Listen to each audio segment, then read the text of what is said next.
Alexandre s'est infiltré dans une assemblée des actionnaires de Tesla. On vous raconte tout ça dans un nouvel épisode de Plus de Millage. Allons-y.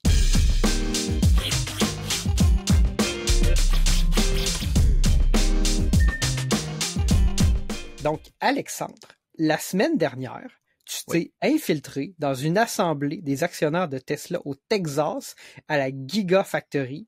Raconte-moi ça. Oui, dans le fond, je suis arrivé à Austin, au Texas. Attends une minute, juste regarder mon petit calendrier. Le 12. Ouais, je suis arrivé le 12 juin, là, autour de l'heure du dîner. Là, j'ai ramassé un Ioniq 5 qui était supposé être un Ford Mustang Mach-E. En tout cas, ça a changé tous mes plans, mais anyway, je m'en allais là, à l'assemblée là, des actionnaires. Donc, le lendemain, là, ça a commencé, quelle heure? Vers 11h, ils demandaient aux gens de se présenter là. Puis, évidemment,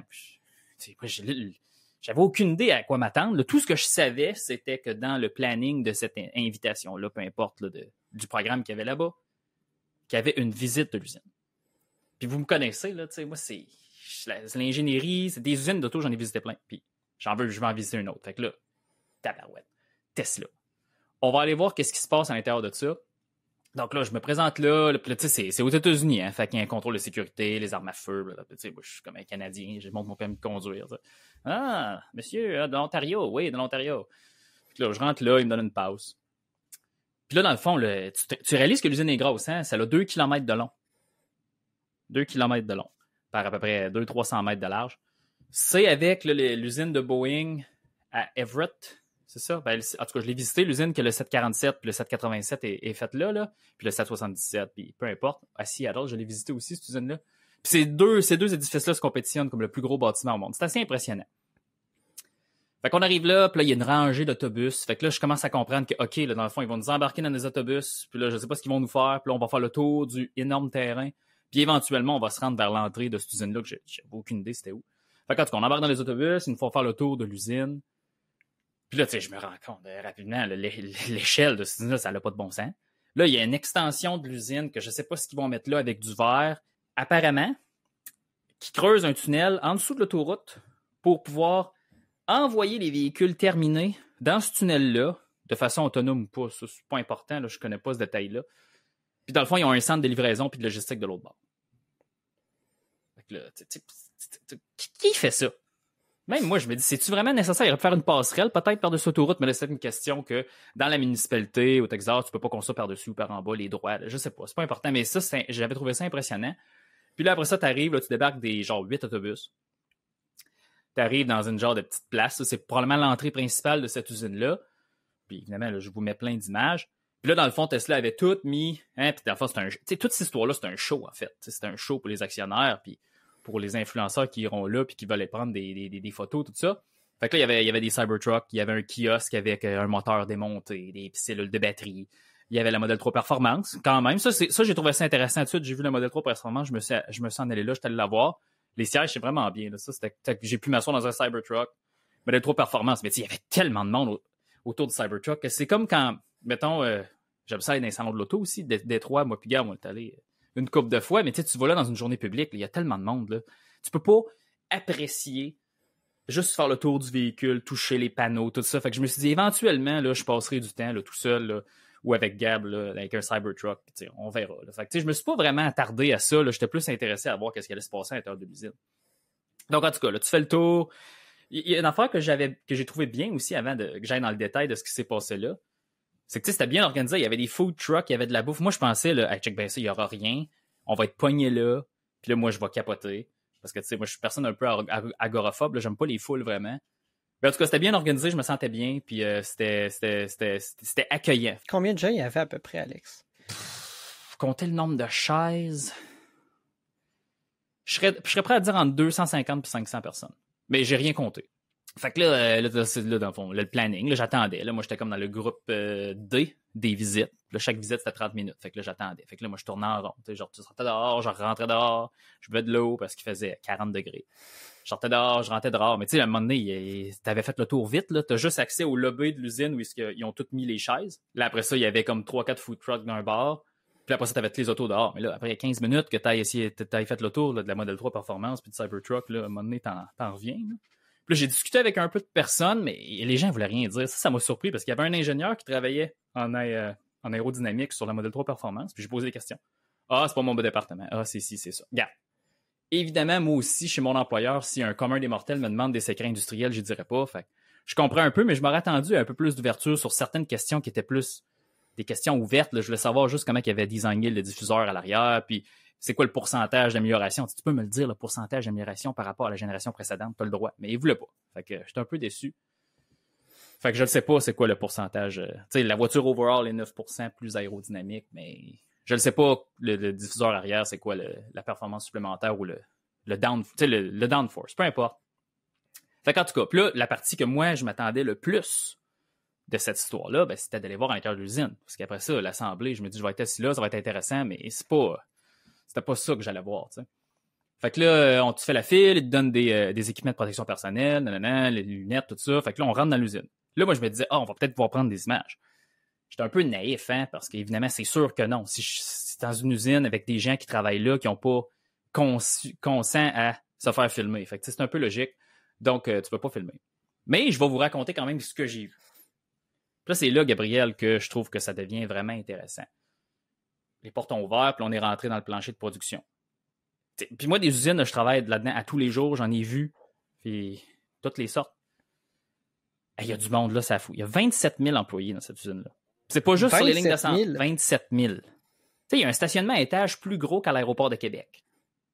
Juste pour les employés. Ça, c'est facile à battre, là. Ouais, c'est facile à battre. Non, mais même aussi gros que, mettons, celui à l'aéroport de Montréal. Là. La phase qui est en train de se faire rénover. Mais ce que je veux dire, c'est que c'est impressionnant. Il y a 27 000 personnes. Mais tu sais, cette usine-là, elle fait 2 modèles de voitures. Elle fait le modèle Y, elle fait le Cybertruck. Mais tu sais, elle fait les composants de ces véhicules-là aussi. Il y a une ligne pour faire des moteurs, il y a une ligne d'assemblage de batteries 4680, il y a une ligne qui les met dans les packs.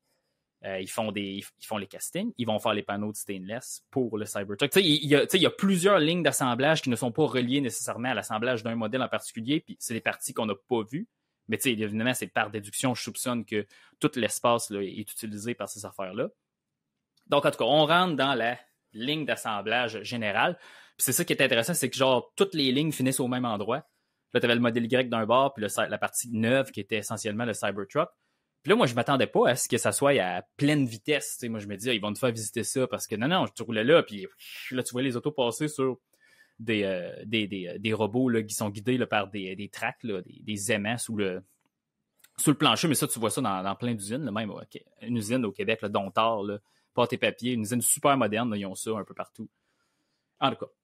Fait que là, tu commences ça, puis là, dans le fond, les gens, nous, le groupe, on s'est comme dirigé vers la ligne d'assemblage finale du modèle Y en premier, puis ils nous ont emmenés du côté de la qualité, du contrôle qualité. Puis là, moi, j'étais content de voir ça parce que, tu sais, évidemment, le Tesla, là, les panneaux, là, sont pas tous bien ajustés. Puis là, moi, je me dis, hey, je veux voir ça parce que la dernière partie d'une usine, c'est justement là où ils font le dernier contrôle qualité, puis ils vont mettre les véhicules d'un bord qui sont pas conformes, puis ils vont les arranger.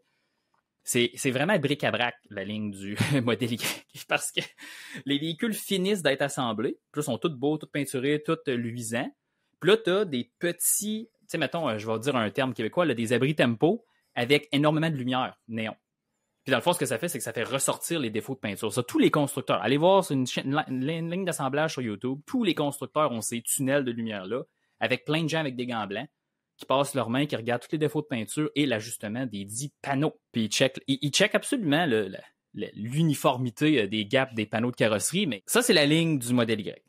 De l'autre côté de la rue, mettons, c'est comme l'usine est comme séparée en quadrilatère. Là. Ben, de l'autre côté de cette rue-là, ben là, tu as la ligne d'assemblage finale du Cybertruck, puis là, le tunnel là, d'inspection du véhicule et la longueur, mettons, que tu verrais dans une vidéo d'une Porsche Taycan. Tu sais, cette ligne d'assemblage-là semble moderne et égale aux autres. Parce que là, je voyais, là, il y avait une armée de gens avec des gants blancs, là, puis là, tu voyais, là, c'était vraiment là, un contrôle de qualité que moi, je m'aurais attendu à voir parce que c'est juste de base. Fait que là, OK, j'ai fait OK. Fait que là, clairement qu'il y a une lacune de ce bord-là, mais au moins, du côté du Cybertruck, ils ont fait de quoi qui est conventionnel quand tu regardes la moyenne de l'industrie de ce que j'ai vu. Mais modèle Y, ça m'avait vraiment impressionné. La différence, c'est que modèle Y, je l'ai calculé avec ma montre, là, À toutes les 57 secondes, il y avait un auto qui sortait. Toutes les 57 C'est quand même secondes. assez impressionnant. Puis on sait Ouais. qu'à l'usine de Shanghai, ils produisent des modèles 3 encore plus vite que ça. Ouais. C'est ça. 40 ou 39 secondes, peu importe. Mais en tout cas, là, les modèles Y sortaient, puis là, ils séparaient ça en petits groupes. Là, il y avait plein de gens qui faisaient le contrôle qualité, mais je trouvais que c'était... Tu fais du contrôle qualité, tu veux être dans un environnement qui ne t'influence pas sur le produit ou sur l'inspection que tu fais. Mais comme je reviens à mon point, c'est que le modèle Y, c'est juste dans le chemin de tout le monde. Les visiteurs rentrent, les morceaux passent sur des petits camions à fourche, puis il y a du monde partout, puis en même temps, le monde, il passe avec le papier, puis les ordinateurs, puis là, il y a du monde qui font le contrôle de qualité. C'est pas comme sur une plateforme dédiée, ça passe, puis là, les véhicules sont envoyés ailleurs. C'était juste en plein milieu du chemin. Tu sais, la ligne a fini, là, puis c'est comme ça jette des véhicules partout. C'était un peu... ça m'avait vraiment surpris. Puis Cybertruck, c'était plus linéaire, séparé, complètement compartimenté pour dédier ce véhicule-là. Fait que là, après ça, on continue. Puis là, c'est juste une visite de 30 minutes. Fait que là, tu sais, quand même, j'en ai vu beaucoup. Là. Puis là, tu vois aussi que les véhicules peinturés arrivent d'une autre partie de l'usine dans les airs. Fait qu'il y a énormément là, de convoyeurs aériens qui traînent les véhicules. Puis là, tu voyais les modèles Y arriver. La batterie était déjà là. Puis après ça, tu voyais l'assemblage des composants, là, de la suspension, les pneus, l'intérieur. C'était tout fait un peu plus loin. Je le voyais au loin, mais on n'avait pas accès à cette partie-là. Puis les véhicules s'en venaient. Le Cybertruck, on a vu beaucoup plus d'assemblage. Donc, il nous a emmenés ailleurs. Fait que là, c'est un gros S. Là, on continue sur un autre rue, peu importe. Puis là, dans le fond, on voit où le Cybertruck arrive. Il sort d'une autre partie de l'usine que tu n'as pas accès. Donc, dans le fond, tu as le giga moulage, le giga casting à l'avant, lui à l'arrière. La batterie est déjà là et les sièges sont déjà là. Parce que la batterie est installée, la batterie et les sièges sont installés ensemble dans une autre partie de l'usine. Là, ils mettent ça dans le véhicule, ils attachent tout ça ensemble avec des adhésifs. Puis là, le véhicule embarque sur un convoyeur aérien puis commence à être assemblé. Mais là, c'est là que c'est intéressant, c'est assemblé à l'envers. Parce que, mettons, le modèle Y arrivait avec sa batterie puis sa mécanique peinturée avec les portes. Là, il arrive, il enlève les portes puis les haillons, puis là, il commence à l'assembler de l'intérieur vers l'extérieur. Non, excuse-moi, c'est de l'extérieur vers l'intérieur. Mais le Cybertruck, c'est l'inverse. Parce que là, tu vois que le monde commence à habiller le Cybertruck, puis ils mettent tout le câblage. Là, ils mettent toute la motorisation. Là, ils mettent la thermopompe. Là, il y avait un convoyeur à rouleau. Puis c'est une boîte, là, mettons, une caisse de 24 de bière en bouteille. Tu sais, c'est un format là, que les Québécois peuvent rassembler. Là. Tout le système de thermopompe du Cybertruck au complet, c'est gros comme ça. Il y avait 2 personnes qui le prenaient avec une poignée, puis le clippaient en avant de l'auto. Il y avait tout. Réservoir, compresseur, il y avait tout. Ils ont juste fait clic. Les 2 gars se sont levés, bang, ils ont fait le tour, paf, ils ont mis ça en avant. Ça finit. Une autre station, on continue. Tout est dans un monolithe, là. Tout est là. Là, j'ai fait OK. Puis ça, c'est assemblé ailleurs dans l'usine. Puis là, dans le fond, ça avance. Puis là, il ajoute des composants. Puis là, à la fin, le véhicule était complètement... Oups, excusez. À la fin, le véhicule était complètement déshabillé. Puis il n'y avait pas encore de carrosserie, mais il était... Tu sais, tu pouvais t'asseoir dans l'intérieur et conduire le véhicule. Il était prêt à partir, là. Fait que là, après ça, j'ai pas vu cette partie-là. Puis là, il y a un autre coin, le véhicule arrive, il est tout assemblé. Puis là, je voyais le tunnel là, de contrôle de qualité. Fait que là, c'était intéressant de voir les 2 contrastes. La ligne d'assemblage conventionnelle, puis la ligne d'assemblage à l'envers. C'était vraiment intéressant. Puis le rythme était relativement élevé, là, mais c'était plus qu'une minute par véhicule. Ouais, je pense qu'ils ont réussi à produire récemment 1300 Cybertruck par semaine, en une semaine, quelque chose comme ça. Fait qu'on est à quoi, entre 50 et 100 000 véhicules par année. Fait que c'est probablement le rythme de production auquel on peut s'attendre pour le Cybertruck à plus long terme. Peut-être. Mais évidemment, regarde, il en faisait. Là, c'est sûr que moi aussi, visiter cette usine-là, il y avait des choses. Je m'étais fait une liste, puis je voulais voir des choses. Je voulais regarder les choses que personne ne voit. Genre, mettons, la paperasse. Tu sais, dans des usines, il y a plein de communiqués, de paperasse, d'instructions de travail. Genre, c'est-tu une compagnie qui est organisée ou c'est-tu juste brouillon? Ben, toute la paperasse que j'ai vue, tu vois, c'est tout standardisé, puis ça ressemble vraiment à une entreprise qui fonctionne là, comme Toyota. Tu sais, c'était très, très standardisé, il y avait des procédures, santé, sécurité. Fait qu'au moins, de ce côté-là, je me dis, OK, c'est une compagnie normale. Tu sais, ils font des choses normales. Fait que ça, c'était bien. Puis aussi, je me disais, là, t'as les employés, eux autres. Toutes les gens que j'ai rencontrés sur la ligne étaient souriants. Puis même des gens qui n'avaient pas à nous regarder puis à nous parler, se sont retournés, nous ont dit bonjour, nous ont envoyé la main, bien, merci d'être là, puis tout. Mais là, gars, c'est sûr que moi, j'en ai fait des visites avec des VP dans des usines. Puis c'est un show. C'est un spectacle. Hein? Les gens à côté de qui dépasser, c'est sûr qu'ils savaient qu'il allait y avoir des gens qui allaient passer cette journée-là. Puis c'est sûr que les gens les plus intéressants, ceux qui ont envie puis qui ont assez d'allure pour parler à des inconnus, ben, ils ont été mis de l'avant. Mais ça, c'est normal, hein, c'est la vie. Puis en tout cas, là, on termine la visite. J'ai demandé, puis moi, j'avais demandé à notre guide, qui était une personne qui travaille du département d'entraînement. Dans le fond, il y a des nouveaux employés. Elle entraîne les nouveaux employés à utiliser les systèmes, les stations de travail, tout ça. Puis je me dis, tu dois avoir une connaissance assez complète de l'usine. Oui, bien sûr. Puis là, moi, je voulais savoir, tu sais, les autos, là, la salle de peinture, là, tu sais, les autos, pas le Cybertruck, mais le modèle Y, modèle 3, ou les autres véhicules Toyota, peu importe le constructeur. Est-ce qu'ils peinturent toutes les autos blanches une journée? Après, ils peinturent toutes noires une autre journée ou bleues? Ou leur paint shop, mettons, je vais dire ça en anglais, leur salle de peinture, est assez intelligente pour juste changer de peinture en fonction du mix de production qu'ils ont à faire. Puis c'est pas important, les couches de couleurs, mais elle n'a pas voulu me répondre, mais j'aimerais ça le savoir. Ça n'a pas rapport avec Tesla, ça a rapport avec l'industrie automobile. Là. Je veux savoir, c'est comment que ça marche, le paint shop. Je sais pas. Ouais, honnêtement, je le sais pas. Si je devais poser une hypothèse, je te dirais, comme ils sortent une voiture, disons, aux 60 secondes et que l'étape de peinture, elle, dure largement plus que 60 secondes, je m'attendrais à ce qu'ils soient en train de peinturer plusieurs voitures en même temps, dans plusieurs espaces. Une ligne parallèle, hein? Ouais, c'est ça. Fait que là, t'en as peut-être, je sais pas, moi, 10 autos qui se font peinturer en même temps, puis là-dessus, il y en a 7 grises, hein, parce que c'est la couleur standard de Tesla, une blanche, une rouge, une bleue. Ouais, c'est vrai, ça fait du sens. Puis parce que probablement tu sais, un constructeur comme ça, puis Polestar fait la même chose, puis les constructeurs qui sont plus tout en ligne, là, tu sais, en réalité, quand tu fais une commande personnalisée sur le site de Tesla, c'est pas une commande personnalisée, c'est que dans leur cédule de production sur, mettons, 16 semaines, ils ont probablement ta configuration, ils vont en faire 55 le jeudi à 4h30. Puis ça va tomber que dans 3 semaines, ben ton auto va être livré, tu sais. En réalité, ils font pas « Oh, Alexandre a commandé ça, on arrête. » Je pense qu'ils en font en batch, puis ce que tu vois généralement dans des vidéos de ligne de production, je sais pas si tu as constaté ça, c'est que tu as plusieurs voitures de couleurs différentes qui suivent sur la ligne. Mais ces voitures-là, ils ont sûrement pas été peinturées en même temps dans la même ligne. Non, c'est ça. C'est ça que je pense. Donc, moi aussi, ça me mettait la puce à l'oreille, mais tu sais, personne ne me l'a dit parce que oui, j'ai vu un modèle Y bleu sortir, il y avait 6 gris, après ça, il y en avait un blanc, après ça, il y en avait un... Tu sais, c'est impossible. Là. Il doit y avoir comme tu dis, il doit y avoir des salles de peinture là, en parallèle, comme tu dis. Fait qu'en tout cas, puis la dernière partie du Cybertruck, c'était intéressant, la ligne. Il y avait un couloir qui était sombre, qu'on n'avait pas accès, mais tu sais, je me suis comme tassé un peu, puis j'ai regardé. Il y a un accumulateur de châssis sur genre 5 étages de haut. Genre, c'était genre une chaîne de montage qui allait très tranquillement, là.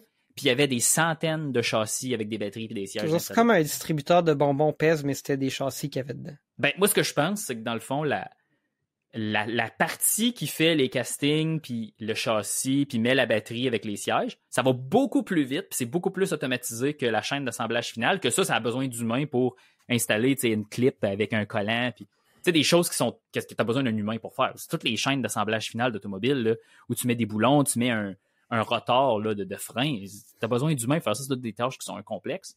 Fait que j'ai comme l'impression qu'il y a une partie de l'usine qui va super vite. Fait que là, il y a un tampon, puis là, l'autre partie, elle va moins vite parce que ben, c'est des humains, là. Ils n'ont pas le choix. Là. Mais c'est intéressant là, parce que dans le fond, la suspension, la motorisation, les freins sont assemblés sur une autre ligne parallèle au châssis, puis tout avance. Puis là, à un moment donné, ça ensemble. Les portes sont assemblées d'un bord, là, puis tout avance. C'est comme 4 lignes d'assemblage qui avancent en même temps, puis là, ils mettent tout ça ensemble à la fin. Le bout que tu vois pas, là, mais après ça, le Cybertruck qui sort, il est tout prêt.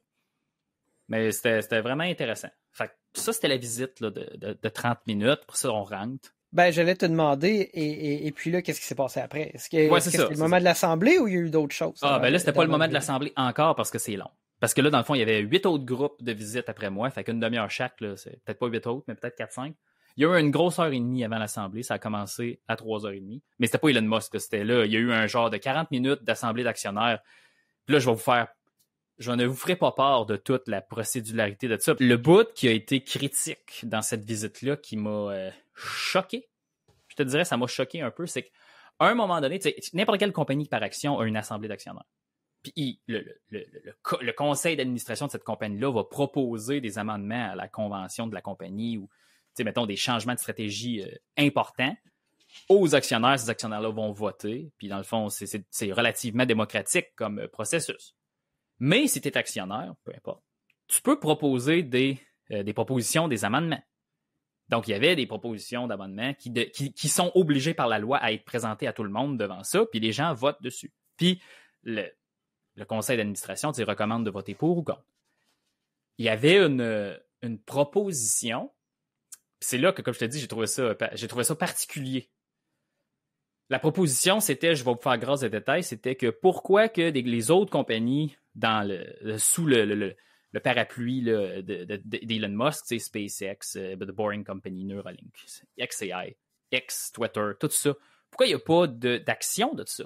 Puis là, pas la prétention, mais ce que tu déduis de cette proposition-là, c'est que c'est pas un scam, c'est pas une arnaque, ça. Tu mets l'argent dans Tesla, puis Elon Musk l'utilise pour financer les autres entreprises que il y en a qui sont, tu sais, je veux dire, SpaceX, c'est le plus gros contracteur de la NASA, fait clairement qu'ils font de l'argent, là. Est-ce que les ressources de Tesla sont utilisées au développement d'autres entreprises Exactement. qui, elles, sont pas listées en bourse comme Tesla, c'est ça? Puis, dans le fond, c'est ça. C'était exactement ça la proposition. Le conseil d'administration de Tesla ne recommandait aux gens de voter contre. Puis, dans le fond, la motion n'a pas passé. Mais lorsque ce style de proposition-là passait, les gens huaient l'Assemblée.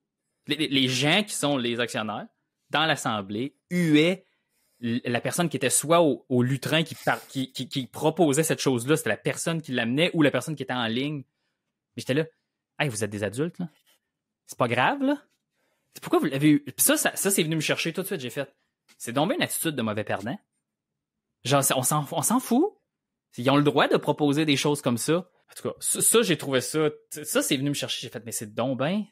C'est juste des autos, là. On faut en revenir de ça. Puis là, le point contentieux, hein, c'est qu'il fallait que les gens votent le nouveau plan de compensation qui avait déjà été voté, mais là, l'État... Là, on embarque dans des technicalités, là, mais il y a plein d'articles de nouvelles là-dessus. Le fameux 56 milliards de dollars US, là, c'est ça, de Elon Musk, exactement. Puis les gens qui criaient qu'il n'avait pas été payé pendant 6 ans, puis toutes ces choses-là. Fait qu'on va vous épargner ça. Je pense à moi que tu vas y en parler plus. Là. Mais...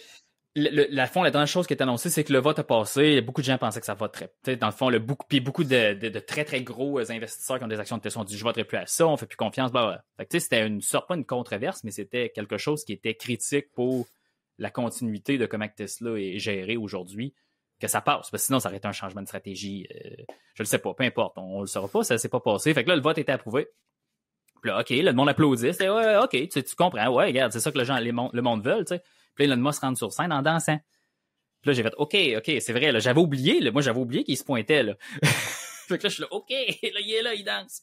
OK, fait que puis là, l'Assemblée part, puis là, il explique le plan. Mais tu sais, comme moi, Alexandre Gosselin, qui suit toutes ces affaires-là, tout ce qu'il a dit, c'est du réchauffé, là. Ben, c'est quoi les sujets qu'il a touchés? J'imagine qu'il a parlé du FSD, probablement. Ouais, ben, OK, donc, il y a un élément de nouveau. C'est que, dans le fond, il a été vraiment très, très ouvert sur comment que l'intégration de cette technologie-là allait se faire sur la flotte existante de véhicules. Il a dit, voyez ça comme voyez ça comme la synergie entre Airbnb et Uber. Vous mettez le véhicule disponible sur la route pour qu'il fasse des courses automobiles à revenus. Mais vous pouvez, mettons, une personne qui a un véhicule existant, là, vous pouvez juste dire, ben moi, ces 3 jours-là, pour le long week-end, je le laisse aller la voiture. Mais le reste du temps est à moi. Mais quand je t'ai compté ça, Gab, mettons, en revenant, t'avais raison, puis c'était mon intuition. La journée que ça s'est fait, puis qu'il y a des autos qui se promènent partout, qui font des courses, le prix des courses va s'effondrer parce qu'il y a abondance de courses. Oui, ben c'est ça, exactement. Parce que j'ai quand même écouté un bon moment, là, surtout cette portion-là, là, où Elon Musk présentait, pendant que toi, tu étais là live, puis j'avais un peu accroché là-dessus parce que ce qu'il disait, ou la prétention qu'il amenait, c'était les revenus que vous allez pouvoir tirer de mettre votre véhicule en service, hein, parce que bon, Tesla dit on va se prendre une part des revenus, ouais. Mais la majorité des revenus associés à ça, ou la majorité, c'est ça, exactement, du paiement avec la personne qui va prendre la course, va payer, va aller au propriétaire de la voiture. Et ce qu'il disait, c'est vous pourriez rapidement excéder vos paiements mensuels sur la voiture grâce à cette fonctionnalité-là. Oui. C'est ce que lui mettait de l'avant. Mais exactement comme tu viens de le dire, c'est ça, moi, mon idée. Ce qui va arriver, c'est que à partir du jour où les gens peuvent faire ça, tout le monde va faire ça. Hein? Je veux dire, tu as vu toutes les histoires de gens qui ont acheté des Cybertrucks qui ont dit je vais le rentabiliser en le mettant sur Turo. Mais si tout le monde qui a un Cybertruck le met sur Turo, personne, le taux de location des Cybertrucks sur Turo va baisser.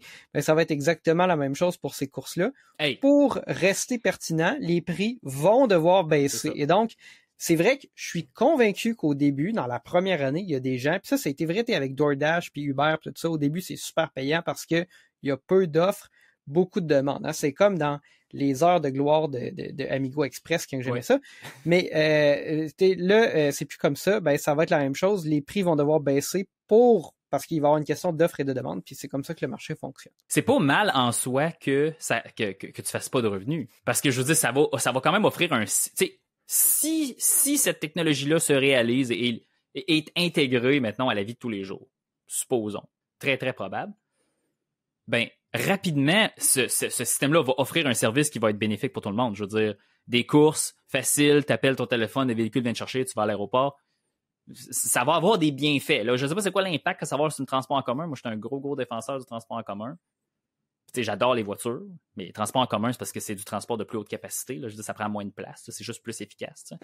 C'est juste une question d'efficacité. Puis je ne sais pas quel impact que ça va avoir, ça. Puis ça va dépendre aussi des réglementations, des gouvernements, puis tout ça. Mais c'est pas là-dessus que j'embarque non plus. Mais cette prémisse-là, les gens, là, on va faire de l'argent, on va être riche. Non!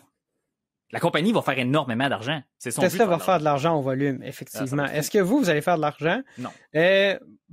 Moi, je pense certainement au début, possiblement peu après, hein, parce que tu sais, il peut potentiellement y avoir beaucoup d'offres parce qu'une personne, en faisant zéro effort autre que peser sur un bouton une fois par jour, va pouvoir rendre peut-être 80 heures de disponibilité de service de course. C'est sûr. Alors que il faudrait 2 êtres humains qui travaillent à temps plein pour compenser ça avec potentiellement 2 voitures. Il y a un bienfait que moi je vois, puis quand tu le dis, c'est dans le mot, c'est dans l'utilisation des voitures. Ben, à terme, peut-être qu'il va y avoir moins de véhicules assemblés pour faire le même travail globalement. Peut-être. Ça, c'est un argument que Tesla a, parce que les véhicules vont être utilisés plus longtemps. Mais une machine qui est utilisée proche de sa capacité théorique qui qu'elle roule tout le temps, peu importe le type de machine, sur un autobus, un avion, un train, une centrale nucléaire, un barrage hydroélectrique, une boulangerie, tu vas toujours rouler à proche de 100% de ta capacité théorique. T'sais. Fait que oui, ça a des bienfaits, c'est beaucoup plus efficace, puis ton retour sur investissement est plus rapide, mais c'est ça, l'avenir nous le dira si tout ça se concrétise. Moi, Alex, j'ai exprimé, parce qu'on pourra passer à un autre sujet après, là, mais une réserve, puis j'ai pris récemment un Uber parce que j'étais allé filmer une vidéo, puis bref, il fallait que je retourne chez nous. Puis là, j'avais remarqué que une personne qui était passée avant moi dans cette voiture-là qui avait échappé son breuvage par terre, puis ça avait coulé partout. Tu sais, mettons que quelqu'un embarque dans ta Tesla pendant que tu travailles, puis que ton auto est allé faire des courses pour te rendre riche. Ben, s'il y a quelqu'un qui échappe son frappuccino, pêche, mangue, chocolat sur la banquette d'en arrière, là, puis il y a personne pour s'en rendre compte, puis il y a personne qui le dit, qui va le nettoyer? Puis quand tu vas rentrer dans ton auto le soir, là, qu'est-ce que ça va sentir? C'est ça la question, Alexandre. C'est une question qui demeure sans réponse pour l'instant. Sans réponse. C'est une question, puis là, tu m'emmènes à la troisième partie de l'histoire que j'avais envie de vous raconter aujourd'hui. La période des questions. Il y a eu, regarde, je m'en souviens plus là, il y a eu au moins 30 questions, je pense. Entre 20 et 30 questions. 3 étaient pertinentes. Parce que les autres questions, c'était toutes « I love you, Elon ». Genre, OK, là, oui, je comprends, là, t'as fait la file, là. Il est là. Posez une question pertinente. Je t'en supplie, une question. Est-ce que des Supercharger 800, quand est-ce que les Supercharger V4 vont avoir des cabinets à 0-1000 volts, tu sais? Ça, c'est une question pertinente. Quand est-ce que tu peux pas lui demander quand est-ce que le nouveau modèle va sortir. Non, OK, mais tu peux l'envoyer à quelque part pour avoir de l'information intéressante. Mais non, hein, I love you, Elon. Ça a été ça. Puis il y a eu 3-4 questions pertinentes. Une question que moi j'ai trouvée pertinente par après, c'est justement cette question-là, quelqu'un qui demande dans l'univers hypothétique où les robots taxis, blabla, se promènent, il y en a un qui est pogné dans un cul-de-sac avec des travaux. Regarde, ça vient juste d'être installé. La voiture ne peut plus reculer, ne peut plus avancer. Qu'est-ce que vous faites? Ben, il a répondu, la voiture va appeler le centre de service ou le propriétaire. Puis en disant en anglais, il va remote control le véhicule en dehors de la situation. Puis là, j'étais là, OK. Ben, regarde, tu peux faire ça avec des drones. Mais là, moi, sais-tu qu'est-ce que je suppose? Parce qu'il y a comme un délai dans la réponse. Ça a été du en ligne, là. Trouve la solution là. Tu sais, parce qu'il y a probablement qu'ils n'y ont jamais pensé.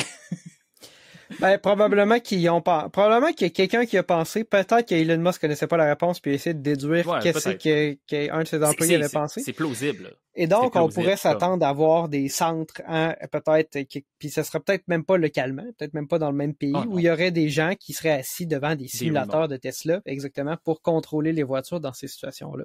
Dans le nombre d'interventions qu'il y en a. Parce que, tu sais, à la fin, là, il faut voir ça, parce que dans le fond, les voitures autonomes, surtout de la façon que Tesla veut implémenter cette technologie-là avec seulement un système de vision, qui est une technique qui est assez c'est agressif en termes de difficulté d'ingénierie, mettons. Là, c'est pas la solution la plus facile. Mais clairement qu'ils sont sur la bonne voie. Ça se voit, tu sais. Tu vas arriver à un point, justement, où il y aura presque, éventuellement dans le futur, il y aura presque plus d'intervention parce que la voiture va tellement avoir appris de contenu puis va tellement savoir comment conduire. Parce que la voiture n'est pas consciente de son environnement. Elle sait juste comment réagir en fonction de ce qu'elle voit, tu sais. Ben, il va y avoir des situations où une intervention va être requise, mais il y a tellement de temps entre les interventions que c'est comment que, justement, le passager ne peut pas intervenir. Puis la seule solution, c'est une équipe de support de ces véhicules-là qui, à distance, voit ce que le véhicule voit puis prend le contrôle. Je vois pas d'autre solution, moi. Non, puis une question à laquelle on n'a pas de réponse, là. Est-ce que l'option de... Ça aurait pu être une question pertinente. Est-ce que les robots taxis vont permettre à l'utilisateur de conduire la voiture? Mettons, est-ce que tu pourrais te commander un robot taxi et dire « Je vais le conduire jusqu'à destination » et le laisser là puis tu reprends le contrôle après puis tu t'en vas? C'est une bonne question. Je sais pas. Ben là, le 8 août, là, je suppose qu'ils vont présenter le véhicule qui s'appellerait le robot taxi, peu importe son nom. On aura peut-être ce détail-là. C'est peut-être dans pas long. Là, on est le 19 juin aujourd'hui. Là, fait que c'est dans genre 2 mois. Là. Moi, j'arrivais là avec... Dans le fond, moi, mon but, c'était de voir les lignes d'assemblage, d'observer les gens travailler, de voir le rythme de la production, voir des détails que j'avais jamais vus. J'ai rien vu de nouveau en termes de comment que les véhicules sont assemblés parce que, tu sais, avec les vidéos de Sandy Munro, Caresoft, puis toutes les autres que je vois sur YouTube, on les a toutes vues démonter, ces voitures-là. Fait que j'ai une bonne idée de la représentation. Je veux dire, tu les as toutes vues démonter, ces voitures-là, Alexandre. Mais les gens normaux... Oui, je sais, mais vu que moi, je les ai vues, je suis capable de vous délivrer l'information. Fait que vous les avez toutes vues, tu comprends? Au Québec, il y a quelqu'un qui a tout vu ça, puis l'information est disponible, c'est moi qui l'ai, l'information. C'est juste à venir me voir si vous voulez l'information. Mais à la fin, peu importe. J'ai trouvé que les gens étaient, comme j'ai dit, très mauvais perdants. Critiquent pas beaucoup. Puis moi, regardez, pour moi, c'est un mot, je vais utiliser une expression anglaise. On appelle ça un coming to Jesus moment. Tu vois, je suis arrivé là avec, ouais, ça va être malade, puis ça va être parfait, mais c'était très bien, c'était très avancé. J'ai vu des choses que j'avais jamais vues, mais il n'y a rien de parfait dans la vie. Il n'y a rien de parfait dans la vie, puis c'est une compagnie qui fait des erreurs. C'est des humains là-bas qui font des erreurs, qui prennent des bonnes ou des mauvaises décisions. Puis je pense qu'il y a énormément de gens qui possèdent des actions de Tesla ou qui sont des fans de Tesla, qui apprécient le produit qu'ils ont, qui est factuellement un excellent produit, qui a des défauts aussi, comme tous les véhicules ont des défauts. Mais il y a une perception de la réalité qui est rendue floue et difficile pour ces gens-là, je pense. Il y a réellement un problème de perception de réalité que même moi, des fois, j'ai un problème de perception de réalité. Puis, avoir été à cette assemblée-là, visite de l'usine, ça m'a ramené sur Terre. Puis, je suis extrêmement content que le directeur des programmes de Plus de Millage ait accepté que toute dépense payée passe dans ce voyage-là. Très extrêmement content parce que c'était une thérapie pour moi de faire ça. C'est littéralement un culte, mais il existe d'autres cultes d'entreprises. Il n'y a pas juste Tesla. Je pense que Tesla, c'est la représentation de la meilleure représentation dans les 10 dernières années. Tu comprends ce que je veux dire? C'est-à-dire que les gens ont un sentiment d'appartenance et un attachement à cette marque-là qui va au-delà du rationnel, mettons. C'est ça que tu es en train de me dire. Exactement. Puis, mais c'est fou, mais parce que quelqu'un d'autre aurait pu aller là avec les mêmes buts que moi et aller dans une direction complètement opposée, puis s'en aller pas dans le mur, mais s'en aller dans la perception de la réalité qui est plus floue et malléable. C'est ça. Journaliste d'investigation, Alexandre. Genre, je voulais voir. Là pour nous ramener les faits. Puis, sauf que c'est la réalisation de tout ça, c'est vraiment dans la période de questions, là, parce que les questions, c'était inutile, puis tout le monde était là, j'étais là, oui, mais c'était pas pertinent. Les gens qui posaient des questions pertinentes à Elon Musk avaient majoritairement une réponse pertinente avec des technicalités d'ingénierie, puis il y a des choses qu'il dira pas parce qu'il veut pas annoncer des choses qui sont pas annoncées, mais dans le fond, c'était une très bonne thérapie, ça a fait du bien. Est-ce que ça m'empêcherait d'acheter un véhicule de ce manufacturier-là? Non. Parce que factuellement, le véhicule est bon. Si tu comprends ses limitations, ses défauts, si c'est ça que tu veux t'acheter, tu as le droit de te l'acheter. Mais je pense qu'il faut faire attention parce que ces gens-là, ils ont une perception de la réalité qui est différente. Puis je trouve que c'est l'acceptabilité de la critique aussi qui est très difficile. Je vois pas dans tous les véhicules Tesla, je vois pas une sorte de... Il y a eu énormément de choses qui ont été améliorées, mais plus ça va, on dirait qu'il y a une sorte de... Pas une restriction, là, mais moins de vouloir de la part de Tesla de vouloir régler certains problèmes. Mais là, je vais faire un petit segue, Alexandre, par rapport à ça. On a fait une prédiction plus tôt cette année qu'avec la disparition des subventions, ça serait associé à une diminution des prix des voitures électriques. J'étais en train de me préparer mon néo-citran parce que je suis congestionné. Puis je me suis dit, il faut que je dise ça à Gab. Puis je t'en ai même pas parlé. On a pensé pareil. Continue. Donc, Alexandre, c'est quoi? Est-ce que, grosso modo, en Colombie-Britannique, c'est quoi? Ils ont abaissé le prix maximal, le seuil, qui permettrait d'être admissible à une subvention. Et donc, la Tesla Model 3 à propulsion n'était plus admissible aux subventions parce qu'elle était environ 1000 $ trop cher. Ouais. Qu'est-ce que Tesla a fait? Il a baissé le prix tout le Canada de 1000 $. Seulement pour la Colombie-Britannique, qui est une province, je crois, moins populeuse que le Québec. Oui.